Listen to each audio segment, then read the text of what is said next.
Bienvenidos a La Última Butaca a la Izquierda, un podcast de cine conducido por Leonardo Sagástegui y John Pacheco. ¿Qué tal? ¿Cómo están? Soy Leonardo Sagástegui y este es el podcast número 22 de La Última Butaca a la Izquierda.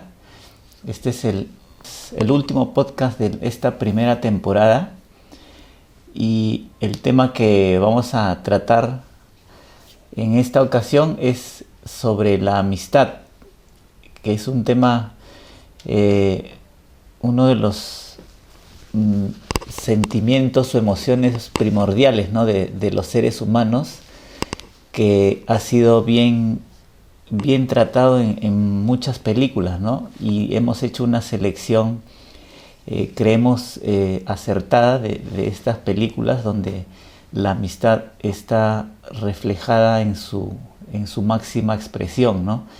Y aquí también nosotros los podcasters también somos amigos desde ya muchísimos años y es como una especie de homenaje también a nuestra amistad de años. Claro, desde el 94, así es. Son casi 3 décadas, pues. Así es.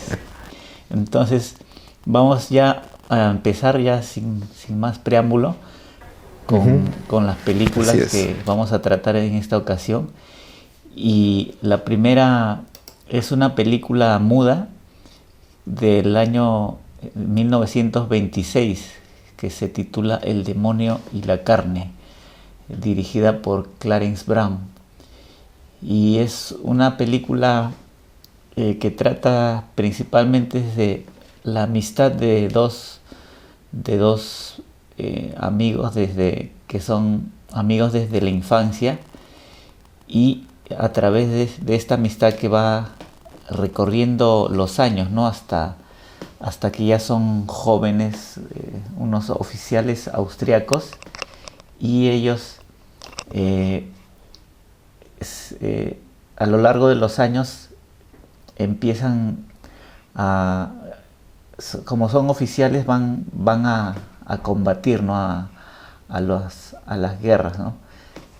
Y sucede que conocen a una mujer que es interpretada por Greta Garbo, y ella está como que se interpone en esta amistad inicial, ¿no? Que al comienzo de la película vemos que es como una especie de pacto de sangre, ¿no? Que han tenido estos dos amigos desde la infancia, ¿no? Que han tenido esta especie de pacto donde se han cortado las venas para zanjar su amistad para siempre, ¿no? Y ya cuando son jóvenes, esta mujer como que aparece y se interpone en esa amistad, ¿no? Y dando pie al drama que se origina, ¿no? Aquí en esta película, ¿no? Y es por ello que a través de esta historia nos damos cuenta cómo se puede ir quebrando en cierta forma la amistad de estos amigos, porque ya no se tienen la misma confianza, ¿no? Porque se ocultan algunas cosas que de ser una amistad sincera, pasan a ocultarse cosas entre ellos por culpa de esta persona, ¿no? De esta mujer, ¿no? Que es una especie de encarnación de lo que es la maldad, de lo que es el diablo, ¿no? Como lo indica su título, ¿no? Y este aspecto diabólico religioso está bien inserto a lo largo de toda la historia, ¿no? Porque hay un personaje que es un padre, un cura, que siempre lleva este tema de la maldad y de lo diabólico, lo saca a relucir, ¿no? Para indicar que hay cosas externas que llaman como a la tentación como una tentación diabólica, ¿no? Y esto en cierta forma está reencarnado o mostrado en este personaje de Greta Garbo, ¿no? Que es una mujer que llega a la vida de ellos, ¿no? Y llega de una manera bien, un poco de sorpresa, ¿no? Porque vemos que ella es una mujer casada y se mete en un amorío, ¿no? Con uno de los amigos, ¿no? Con uno de los protagonistas, que es interpretado por John Gilbert. Y él no sabía que ella era casada hasta que el marido los descubre, ¿no? Y es en este descubrimiento en que se tienen que batir a duelo, ¿no? Y donde sale triunfador el protagonista, ¿no? de la película, ¿no? Y a partir de allí ya empieza este drama, ¿no? Donde se ve la amistad un poco distanciada, ¿no? De estos amigos a causa de esta mujer, ¿no? Que es, entre comillas, es una mujer que no sabe muy bien, aparentemente no sabemos muy bien qué es lo que quiere, porque nunca está satisfecha con el hombre que está, sino que siempre está buscando aventuras externas, no fuera del matrimonio, ¿no? No sé qué te pareció, John, la película. Bueno, hablar de esta película es hablar del buen cine que se hacía antes, ¿no? Un cine que con una historia sencilla atrapa al espectador y mantiene la intriga. Y en esos minutos finales no dejarás mentirme, Leo, que es en la escena final del duelo, que es el segundo duelo que se observa en la película. Los primeros planos, los acercamientos, causa mayor fuerza, causa mayor intriga en la gente que lo observa.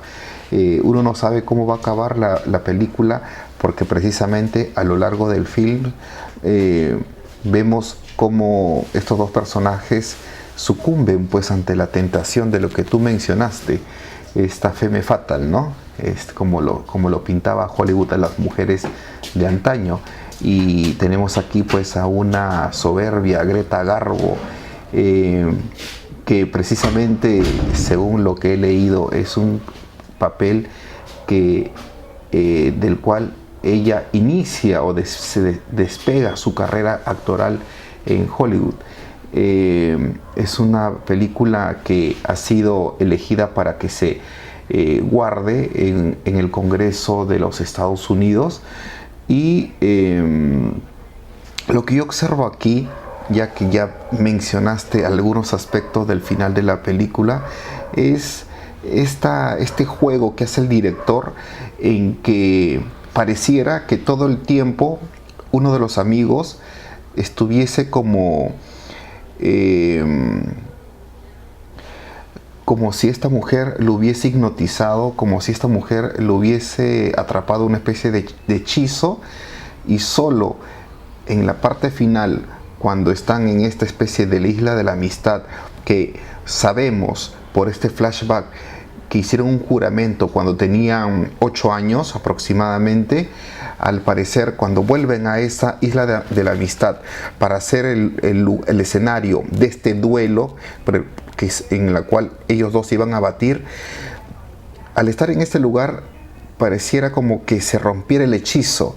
Y se rompe el hechizo precisamente cuando, no sé si decirlo, Leo, no sé si decir esta parte de la película y arruinar parte del suspense de la película, pero me quedo ahí porque es una historia tan universal, tan sencilla, pero que pone elementos fantásticos, como que la muerte de un personaje rompe el hechizo mágico de una de las personas que padeciera ese hechizo. Juega con eso. Y eso parece que le encumbra más, le da un mayor realce a la película. Leo. Y también es de resaltar este carácter religioso que vemos en algunos momentos con el padre que sucede en una misa, ¿no? Que está dando el padre y él va a dar como una especie de discurso ya preestablecido, pero al ver a los hermanos, a los amigos allí sentados y sabiendo de este dilema en el cual están inmersos, decide cambiar radicalmente su discurso y darles como una reprimenda así ante toda la iglesia, ¿no? Y citan como un versículo de la Biblia donde hablan de un hecho que sucedió, ¿no? Del rey David, que mandó a matar al esposo de Betsabé, al mandarlo a una guerra al frente de la batalla sin mucha protección. Y de ahí es que también como que ha extraído el director esta historia, el argumento principal, ¿no? Porque es una lucha es la lucha de esta amistad por el amor de una mujer, ¿no?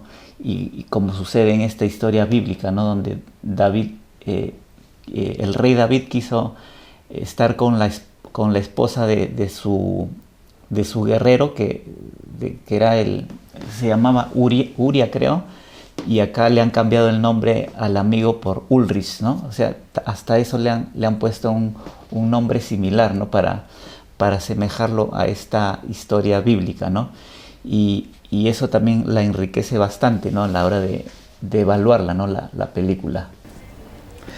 Claro, porque es un tema tan universal el hecho de enamorarse de la mujer del otro, de la mujer que ya está casada, el tema del amante, son temas tan universales, y en esta película se observa eso, pero me has hecho recordar cuando tocas el tema del pastor, porque el tema del humor aquí también está muy bien logrado, ¿no? Precisamente con el pastor que parece que se le da la bebida, y como en la historia hay unas gemelas, y justo cuando él observa las gemelas, él piensa que ya la borrachera lo agarró y está viendo doble. Entonces juegan con ese humor. O si no, también tú recordarás, Leo, el momento de que uno de los amigos llega a su residencia y es recibido por todos los criados, ¿no? Pero hay una especie de mayordomo que prepara la llegada de estos criados, y toda la secuencia, la parafernalia que se forma para recibir a su amo, también es una comicidad pura. Es realmente simpático ver el humor que se hacía antes, quizá en desmedro de lo que se observa ahora, ¿no? El humor que se observa ahora. O sea, es una película melodramática, pero que tiene mucho humor, hecho por los personajes secundarios. Leo. Sí, así es. Como mencionas, esas partes de humor le dan frescura, ¿no? Recuerdo la parte cuando están haciendo una fila y se le ve como una panza a uno de los empleados. Así es. Y lo quieren, le dicen que se acomode para que no se vea. Así es. Y lo acomodan y después se dan cuenta que atrás se le ve el trasero. El trasero salió. Claro, desapareció la panza, pero salió el trasero. Muy buena. Y tiene cosas así divertidas, ¿no?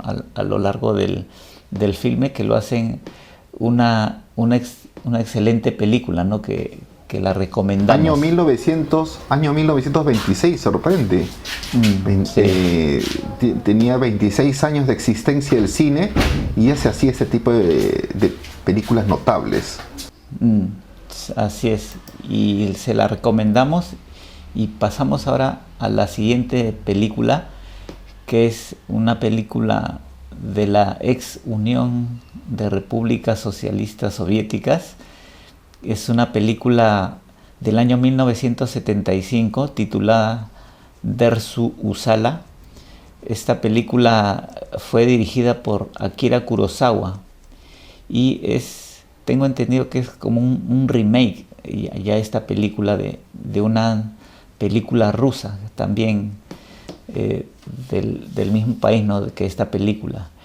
Y en este caso es una película que se supone que está basado en hechos reales, en unos relatos de este aventurero, y es la historia de la amistad, ¿no?, de este capitán que va con su destacamento a hacer como unas inspecciones, ¿no?, en el bosque siberiano, y allí encuentra como guía a este personaje, ¿no?, que es Dersu Uzala, que conoce como la palma de su mano, ¿no?, todos los rincones de allí, y lo va llevando a través de este lugar a él y a todo su destacamento, y se dan cuenta de lo importante que resulta él en ese ambiente hostil, ¿no?, porque saben que sin él estarían perdidos, ¿no?, estarían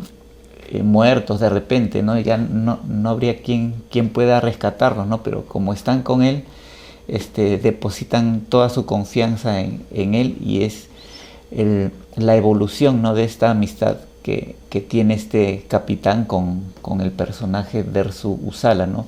Y tiene como dos momentos la película, ¿no? Una primera mitad con este primer encuentro, y después ya más o menos a la mitad de la película como que termina esta misión, y después de un tiempo regresa el capitán y lo vuelve a encontrar ya un poco más viejo y con más dificultades de ser la persona que él conoció en un inicio, ¿no? Ya no tiene las mismas habilidades, ¿no? Y esto también hace que la amistad, a pesar de eso, igual siga más fortalecida aún, ¿no? ¿Qué te pareció, John, a ti la película? Y sí, esta película, Dersu Uzala, te comento, hace muchos años, Leo, tú recordarás, en el año 2004, cuando frecuentábamos el Festival de Cine de Lima. Saludos, Eduardo. En el año 2004, en el Centro Cultural de la Católica, se abrió el festival, se inauguró el festival con la película Diarios de Motocicleta, de Walter Salles, una película que narraba la historia, los primeros años del Che Guevara, cuando inició un recorrido sudamericano con su amigo de infancia. Pues bien, luego de proyectada la película, Edgar Saba, en ese momento el director del Centro Cultural y del Festival de Cine, había dicho de que esta película es como una especie de homenaje a la amistad, porque ¿qué mejor homenaje se puede hacer cuando se tiene un director brasileño como es Walter Salles? Se tiene a un actor mexicano, porque Gael García Bernal actuaba allí.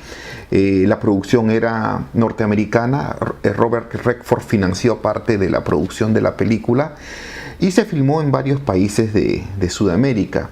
Esta es una prueba de la hermandad latinoamericana. Y no sabía yo que hace mucho tiempo un tal Akira Kurosawa, director japonés, había grabado en tierras, como tú lo dices, de la antigua Unión Soviética, con actores rusos, pero con un actor principal. Estaba investigando por acá de la etnia tubana, que tiene cierto parentesco con los mongoles. Entonces, la historia se repite. El cine nos regala este tipo de historias en la cual la realidad supera la ficción, ¿no? En Diarios de Motocicleta, todo un continente se unió para recrear y regalarnos una película como fue los inicios del Che Guevara. Y aquí Kurosawa es contratado, no sé cómo fue el rollo acá, pero armaron un equipo en la cual una pequeña porción de Asia se unió para regalarnos una película sobre la amistad.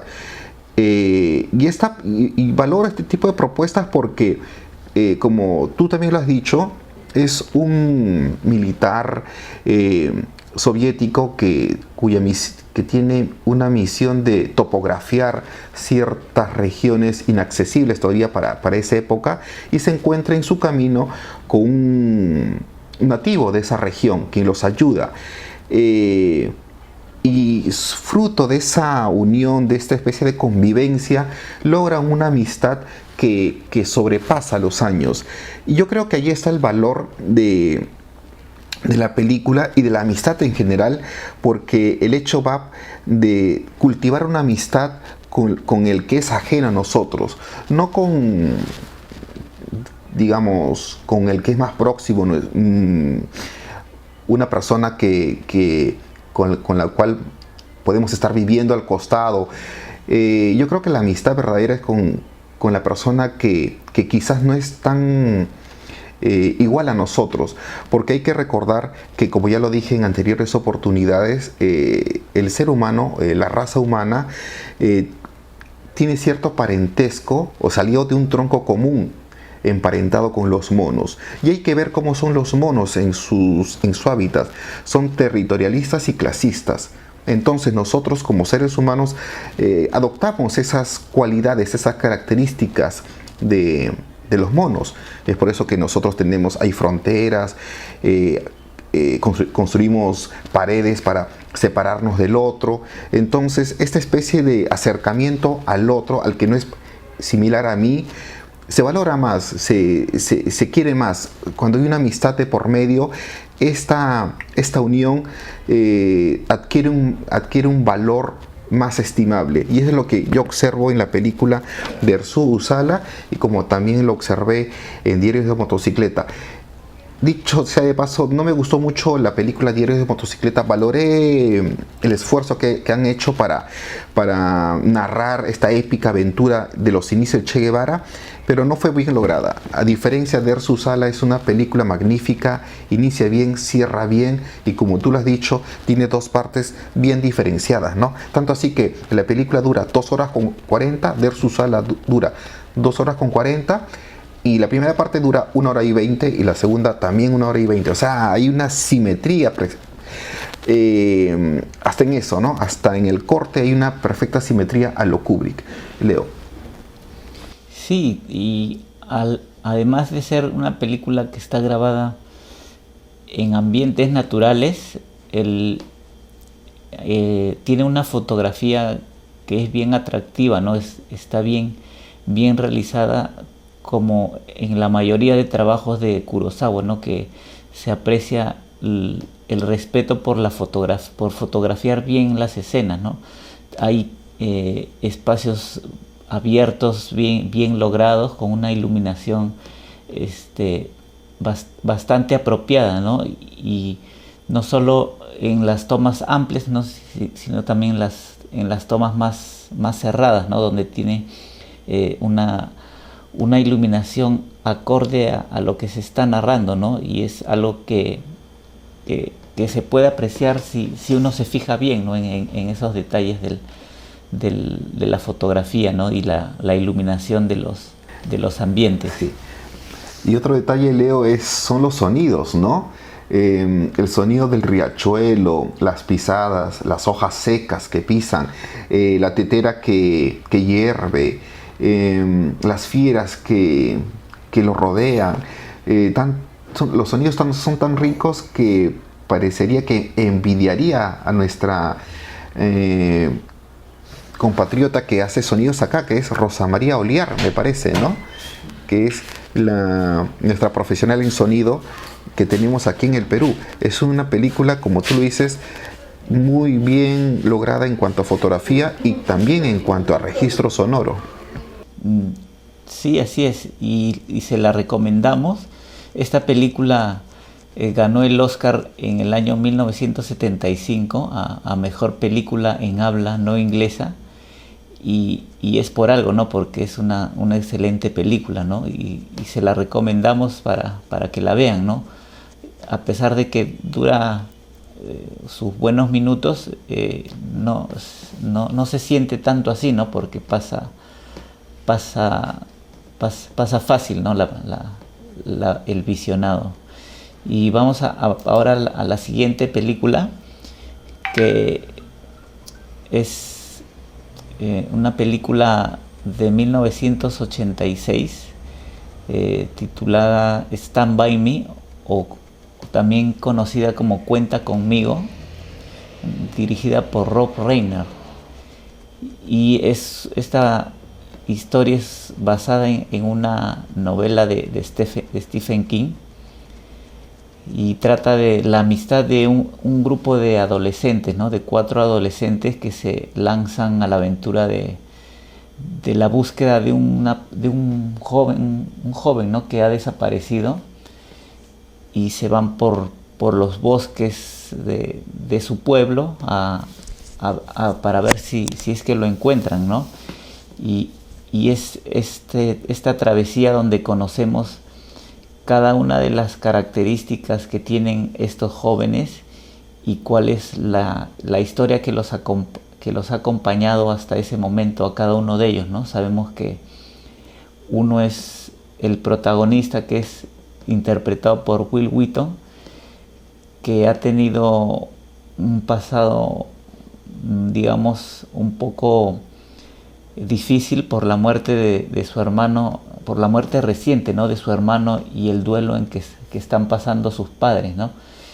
También el amigo, que está interpretado por River Phoenix, que ha sido acusado de un robo y ha sido expulsado, ¿no? del colegio, parece, donde ha estudiado. Y así vemos también a los otros personajes, ¿no? Vamos conociendo por qué es que están así, por qué se han unido en esta aventura, ¿no? Y es una película bien representativa de esta época, ¿no? De los años 80, ¿no? A pesar de que no tiene mucho de ciencia ficción, como Volver al Futuro, como otras películas como Los Gremlins o Cazafantasmas, que también marcaron una época. Esta película, digamos, que representó lo que es la amistad, ¿no? Para los que fuimos niños o jóvenes en esos años, ¿no? Y estuvo también bien resaltada también por la banda sonora que utilizan, ¿no? Sobre todo la canción final, ¿no? Que es como un himno de la amistad, ¿no? De la canción esta de Stand By Me, que también así se titula, ¿no? No sé qué te pareció la película, John. Sí, esta película la vi por segunda vez. Es una película que yo lo noto como de iniciación, como que los niños pues son niños, escuchan de la noticia de que hay un cadáver a las afueras del pueblo, y ellos, como una especie de aventura épica de querer ver un cadáver, pues salen del pueblo para ir a buscar ese cadáver, para observarlo. Entonces, una historia tan sencilla como la que también hemos descrito en las películas anteriores, cómo se transforma en una película épica, en una película que uno lo recuerda gratamente, precisamente por el lazo de amistad que se va a formar entre ellos, ¿no? Entre los integrantes. Y yo lo veo como una especie de ritual, porque el salir del pueblo y el cruzar el puente es como la metáfora de un ritual indígena donde que están cruzando para llegar a su etapa adulta. Y es cuando vuelven al pueblo después de todas las peripecias que han pasado, inclusive lidiando con un arma de fuego, es cuando ya vuelven ya cambiados, totalmente cambiados. Y una de las características que aquí observo es, como también lo dije anteriormente, es el hecho de que la amistad no está o no se forma con la persona que puede estar más próxima a nosotros, en este caso la familia, ¿no? Vemos que precisamente uno de los niños, el personaje principal, tiene una familia que está desapegada de él, donde el padre tenía más acercamiento con el hijo mayor. ¿Pero por qué? Porque pareciera que era un profesional en el béisbol. Y tenemos una madre que solamente por ese hecho luctuoso que tú mencionas está siempre ida, está siempre alejada del entorno. Entonces tenemos un hijo. Leo, ¿me escuchas bien o...? Ya, perfecto. Y entonces encuentra una amistad, forja una amistad con el niño menos esperado, o que es el más reprochable del pueblo, ¿no? Porque como tú también lo has mencionado, es aquel que ha robado un dinero de la escuela. Y precisamente aquí hay otra historia, porque lo observamos en la película, que el niño, que este niño que había sustraído ese dinero, quería devolver el dinero al colegio, y confía en una maestra a quien le da el dinero para que éste le entregue al colegio, pero esta maestra la traiciona, ¿no? Observamos esa frasecita que este muchacho, el gran actor Phoenix, que falleció años después, 5 años después de esta película aproximadamente, dijo, ¿no? Él dijo, la maestra vio una oportunidad y la tomó. Es un cliché que luego que lo observamos en varias películas del falso culpable, donde Hitchcock es pues certero en hacer ese tipo de películas. Pero vemos que son unos muchachos que son empujados a esa convivencia, donde por una parte la familia los rechaza y la sociedad no los aprueba. Entonces esta camaradería se une en base a ello. Y bueno, también tenemos la inclusión de los otros muchachos con historias también complicadas, y que se van a la deriva, se van en busca de para observar este cadáver, y ese retorno de ellos que como ya lo mencioné, es como que ya no vuelven como niños. Parece que la niñez lo perdieron en el camino y ya vuelven como adultos. Y se tiene esta especie de colofón final que no lo voy a mencionar para no perder, para que puedan ver la película las personas que no lo hayan observado, Leo.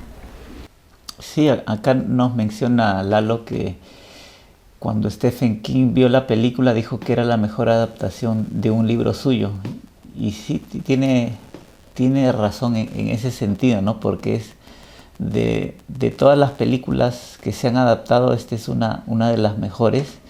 También se podría mencionar Sueños de Fuga, que es también una película sobre la amistad, pero en el entorno carcelario. Y estaba en la lista esa película, ¿no? para comentarla, solo que decidimos esta porque tiene como el sello de la amistad ya como impreso, ¿no? en toda su duración, en toda la película, ¿no? Y trataremos de hablar de Sueños de Fuga ya para películas, por ejemplo, de dramas carcelarios, ¿no? Claro, así es. Trataremos próximamente, y porque también es una de las mejores adaptaciones, ¿no? que se han hecho de las novelas de Stephen King, y cierto, ¿no?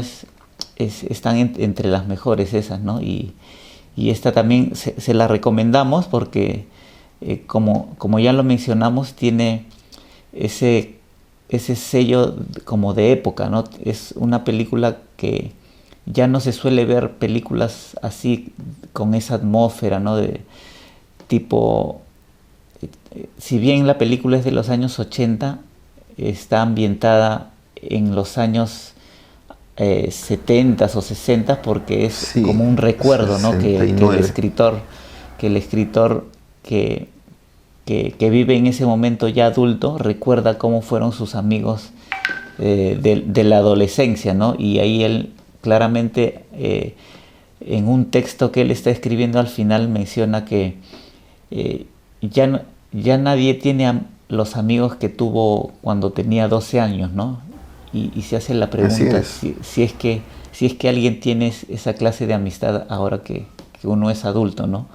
Y es como un bonito cierre, una reflexión muy, muy buena. Claro. Y lo que observo también es que aquí la amistad se forja en cuanto hay proximidad, en cuanto hay contacto físico, ¿no? Porque luego también, como lo vemos en la película, los muchachos llegan al pueblo y cada uno hace su vida de diferentes maneras, ¿no? Y ahí se va perdiendo esta socialización. Si tiene información de tal amigo que se casó después de unos años, pero no se tiene más información, ya no hay esa especie de unión, de camaradería, porque cada uno hizo su vida como y también nos hace reflexionar sobre si la amistad es como se menciona en el amor o en las parejas que se casan, si es para siempre o solo es o no tiene ese condicionante, ¿no? que le da el amor de pareja, ¿no? Sino es como una especie de amor pero más libre, ¿no? Donde en este caso fueron los mejores amigos de la adolescencia, pero de ahí ya se separaron y ya muchos ya casi ni se volvieron a ver, ¿no? Entonces nos hace reflexionar sobre la finalización de lo que es la amistad, ¿no? No es tan absoluta como la amistad, como el amor de pareja, ¿no? Que se sobreentiende que es para siempre. Claro, pero ahora que lo mencionas, siempre se dice que en el amor de pareja está el hecho de que al unirse los dos, tienen que crecer los dos, tienen que ayudarse mutuamente para que se desarrolle esta unión de pareja, esta unión marital. En la amistad también hay mucho de eso. También entra a tallar esa característica en que uno desea el bien del otro. Y precisamente en esta película, Stand By Me, observamos que el líder de la pandilla, digamos el que tiene este prontuariado negativo, el que se robó el dinero, le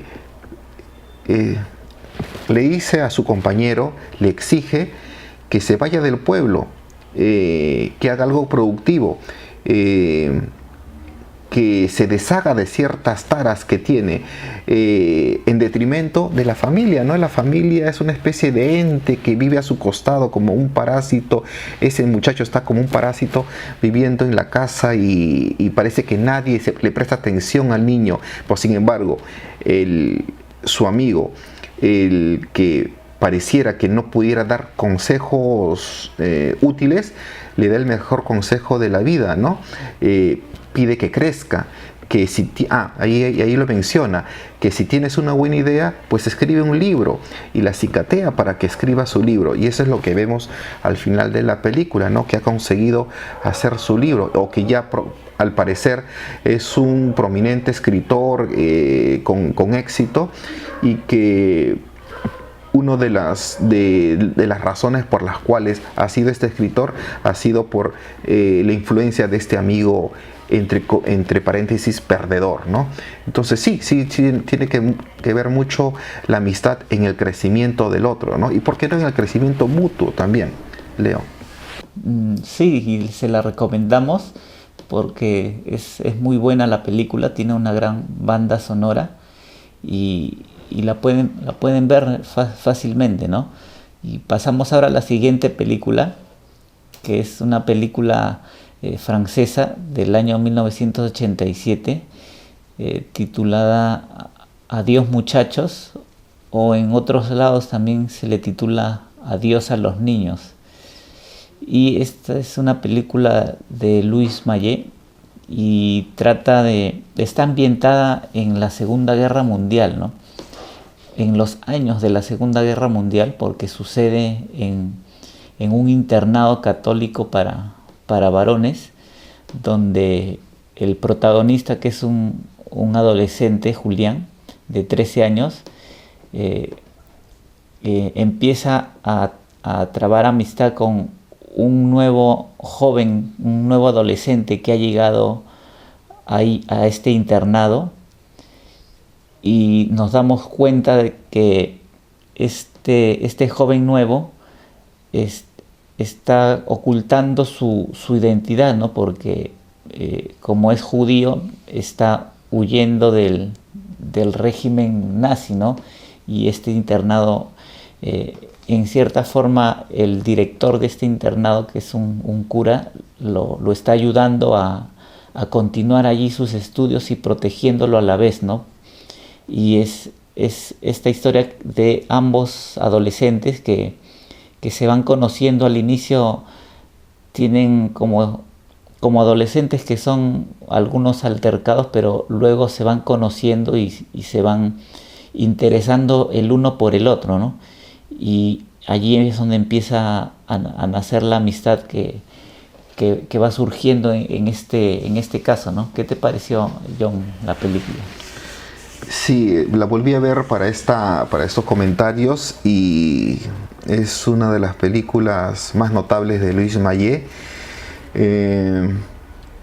Como tú lo dices, es la historia de un muchacho parisino que es al parecer rico, que estudia un convento de las Carmelitas, y ahí llega este muchacho judío, pero que este muchacho parisino no lo nota diferente, pero quiere saber dónde está la diferencia de este muchacho, en qué radica esa cosa que no encaja en ese entorno, ¿no? Porque a los primeros minutos de ingresar en el salón es vapuleado por sus compañeros, es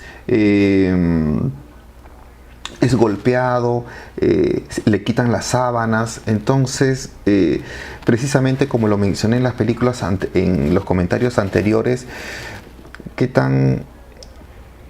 aquí hay un mérito en trabar una amistad con el diferente, con el otro, con el que no piensa igual que nosotros, con el que es diferente, aparte de las características físicas, quizás en características ideológicas, ¿no? Y este muchacho va descubriendo poco a poco de dónde viene este niño, ¿no? En cosas triviales, por ejemplo, cuando el muchacho judío, que no sabe que es judío, se niega a probar el jamón cuando le es servido en el almuerzo que comparten en este convento, ¿no? O cuando él se levanta a la medianoche y escucha que el muchacho está rezando con 2 velas en la cama, en una especie de palabras que él no comprende, ¿no? Entonces va allí hilvanando estas cosas y recién va descubriendo que este muchacho es judío, ¿no? Pero no lo dice, lo guarda. Y aquí hay una cosa también característica a lo largo de la película, y que Louis Malle lo recreó muy bien, es la artificialidad de la cultura, ¿no?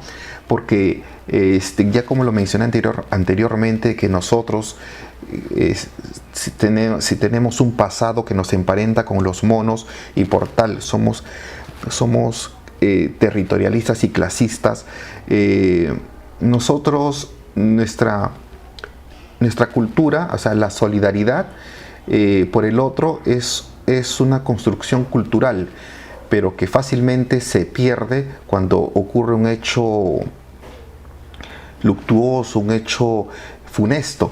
Y aquí en el recreo es donde se observa esa situación, ¿no? En el salón de clases, ante la autoridad y entre sus compañeros, hay una especie de camaradería entre todos los compañeros.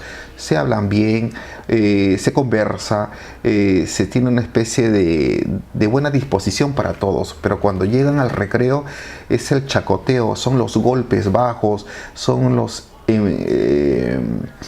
empujones, los traspiés, y más con este niño que es diferente, ¿no? Como que se rompe allí toda cultura,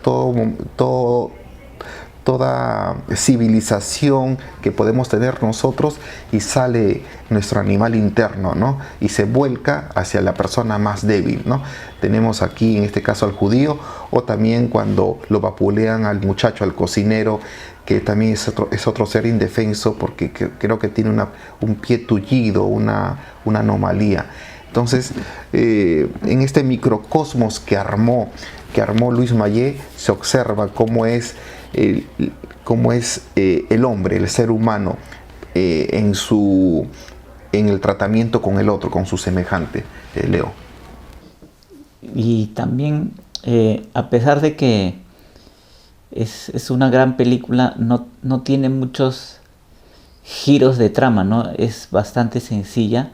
No suceden muchas cosas que cambien la historia o que donde los personajes tengan que hacer una u otra cosa forzados por algo, sino que es el narrar de los acontecimientos cotidianos, ¿no?, que suceden en este internado, ¿no?, donde es como un día normal, un día cualquiera, donde reciben clases, hacen clases de música, se les ve en su hábitat natural sin forzar acciones a la fuerza, ¿no? Y eso le da bastante naturalidad a la película, ¿no? Y también leí por ahí una crítica que es una película que tiene bastante sensibilidad, pero no sensiblería, ¿no? O sea, no cae en querer hacer más emotivo de lo que ya es la historia, ¿no? No trata de hacernos llorar o de querernos enrostrar alguna tragedia, ¿no? Sino que está tomado así el dolor de manera bien sutil y sí con sensibilidad, pero no con sensiblería, ¿no? Como lo leí por ahí, ¿no? Sí, tienes razón, Leo. Cuando vi esta película me sorprendió que sea una historia, como tú lo dices, tan sencilla, y que el director, y ese es un acierto de Louis Malle, no utilizara cámara lenta. Durante todo el desarrollo yo me esforcé en ver alguna toma con cámara lenta que invita, pues como tú lo dices, a la sensiblería, y con una música adecuada pues uno puede llegar al llanto, ¿no? Pero no, en ningún momento, inclusive en la escena final, en las escenas finales, cuando ya ocurre lo que, como dice el título de la película, no hay cámara lenta, pero el cruce de miradas de los niños lo dice todo. No necesita hacer un juego en la edición. Están los personajes para llegar a transmitir eso, porque con las miradas de los personajes se dice una gran verdad, se está desprendiendo la amistad allí. Y estaba leyendo aquí que precisamente es una película autobiográfica porque Louis Malle en sus primeros años estudió en un colegio internado de París, y esta es una anécdota que dice él en su biografía, que lo acompañó el resto de su vida hasta su edad adulta. Siempre recordaba esta especie de cruce de miradas entre él y un muchacho judío, y que tuvo un destino cruel, ¿no?, según lo que se lee al final de esta película. Es una película que también lo recomendamos, Leo. Es una gran película de Louis Malle, la segunda que he visto, porque la anterior habíamos visto una película también, creo que de sus inicios. Así es, y vamos ya a la última película, solo nos quedan 10 minutos, y es El Gran Torino, una película de Clint Eastwood del año 2008, y narra la historia de Walt Kowalski, que es interpretado por Clint Eastwood, que es un veterano de la guerra de Corea, que ya está, digamos, anciano y vive solo en su casa porque recién su esposa ha fallecido, ¿no? Y tiene un par de hijos que no lo frecuentan mucho, y él se siente distanciado de ellos, ¿no? Porque parece que tienen otras formas de pensar, son como generaciones distintas, ¿no? Y él vive en un barrio que inicialmente era un barrio tradicional norteamericano, donde vivían todas personas norteamericanas comunes y corrientes, ¿no? Pero según cuentan que se fueron mudando y empezaron a llegar inmigrantes de distintos lugares, sobre todo de Asia, ¿no? Y allí están viviendo sus vecinos, que son de una comunidad asiática, que él los detesta, ¿no? Porque él combatió a los coreanos en la guerra y los trata con desprecio, es un hombre racista, ¿no? Y se va dando cuenta a través de diferentes acontecimientos que tiene más cercanía él con estas personas de otro país que con sus propios hijos, ¿no? Se empieza a identificar bastante con cada uno de ellos y principalmente empieza a entablar amistad con los dos vecinos más jóvenes, ¿no? Primero con la mujer, que es una adolescente más o menos de 15, 16 años, y con el hermano de ella, ¿no? Que también está entre esa edad, ¿no? Y es esta la amistad la que notamos cómo va evolucionando, ¿no? Y va mejorando poco a poco a través de los minutos, ¿no? ¿Qué te pareció, John, la película? Ajá. Aquí Lalo nos dice que es como un Karate Kid a la inversa. Con el señor Miyagi, Clint Eastwood haciendo el señor Miyagi. Sí, el director Clint Eastwood, que también actúa en la película, como tú lo has dicho, nos da pistas para saber qué tipo de personaje es, ¿no? Es un patriota, es un norteamericano acérrimo que usa pistola, usa rifles. Podemos pensar que también es republicano. Tiene su asta de la bandera norteamericana en el frontis de su casa. Peleó en la guerra de Corea. Gusta de los autos norteamericanos como la Ford y odia que su hijo tenga, o sea, gerente de ventas, algo de ventas de una empresa de autos japoneses. Detesta a sus nietos porque, entre otras cosas, en el funeral de su esposa ellos no muestran respeto. Como lo dije anteriormente en otros comentarios, uno no puede elegir a la familia que tiene, pero puede elegir a los amigos que tiene. Y en esta película, como también en estas otras que hemos comentado, observamos que esta amistad surge con el personaje menos impensado, ¿no? Aquella comunidad que él detesta, porque precisamente en la guerra de Corea él luchó contra los chinos, él luchó contra esta comunidad asiática, de tal forma que ver ahora a su costado, tener vecinos a chinos, pues esto lo detesta en el alma, ¿no? Y esto lo vemos en cada diálogo, en cada rico diálogo que nos regala este director. Pero así se va formando la amistad, porque también tenemos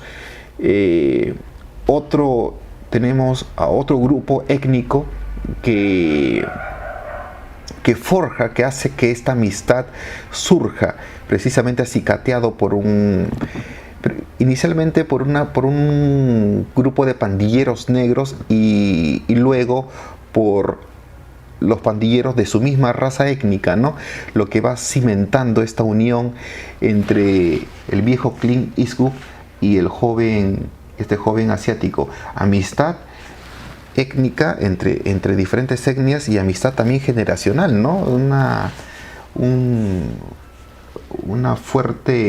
Aquí hay un fuerte trabajo de acercamiento con estas dos características, Leo. Sí, y también vemos que la amistad que se va forjando primero es algo difícil, ¿no? Como esas películas donde hay un viejo cascarrabias y el joven o el niño que llega a invadir su hábitat. Hay varias películas que manejan esa misma temática, ¿no? Por ejemplo, el dibujo animado de Up, de este viejito que vive solo añorando a su esposa, y llega este niñito gordito a interrumpir su vida cotidiana. Es similar esa misma historia, ¿no? Donde se trata de la amistad de un joven o un niño con el hombre ya que ha vivido toda una vida, ¿no? Y en este caso, la amistad que se ha forjado entre ellos lleva a Clint Eastwood a defenderlos a ellos como si fueran más que a su propia familia, ¿no? Y llega a tal grado el amor que les tiene a ellos, que hasta es capaz de ofrendar su vida, ¿no? por el bienestar de ellos mismos, ¿no? Y está bien llevado, ¿no? No veo nada que esté forzado o que esté hecho como mencionabas en otras películas. No hay un Deus ex machina que se nos imponga a la fuerza, ¿no? Sino es una sucesión de hechos lógicos que nos van llevando a este clímax, que es a la vez de ser emocionante y sorpresivo, está bien estructurado en toda desde el inicio hasta el final, ¿no? No sé qué te pareció, o tienes algo final para agregar, sí. Que nos quedan 2 minutos. 2 minutos, ya. Yo observo que en la muerte de Clint Eastwood es una especie de simbolismo, como una expiación de sus pecados. Él mató a muchos asiáticos en la guerra de Corea y ahora muere a manos de asiáticos, ¿no? Es como pagar su deuda porque él lo discute con este muchacho en el sótano, ¿no? Matar a un hombre no es fácil, es complicado, es algo que te persigue toda la vida. Hay un diálogo interesante que se forma allí, y varias películas sobre la amistad se quedaron en el tintero, como por ejemplo una película de los 80 que se llamó Enemigo Íntimo, con Dennis Quaid y Louis Gossett Jr., que también habla sobre la amistad, pero en este caso una amistad galáctica, ¿no? Interplanetaria. Hay mucho que hablar sobre este tema, pero ya creo que estamos sobre el final del programa, Leo. Sí, ya estamos terminando, y solamente decirle a los oyentes y a las personas que nos siguen que vamos a tener una pausa de unas semanas para reestructurar el programa y venir con todas las pilas más recargadas para la segunda temporada, donde seguiremos seguro conversando de lo que tanto nos gusta, que es el cine. Y pueden suscribirse, ¿no?, a todas nuestras redes sociales y al canal de YouTube, y también a seguirnos en Spotify, ¿no? Así que ya nos estaríamos viendo en las próximas semanas. ¿Algunas palabras finales, John? No, nada, que sigan viendo buen cine y que nos acompañen en las próximas ediciones. Vamos a informarlo con prontitud. Muchas gracias. Ok, ya nos estamos viendo. Chao. Hasta luego.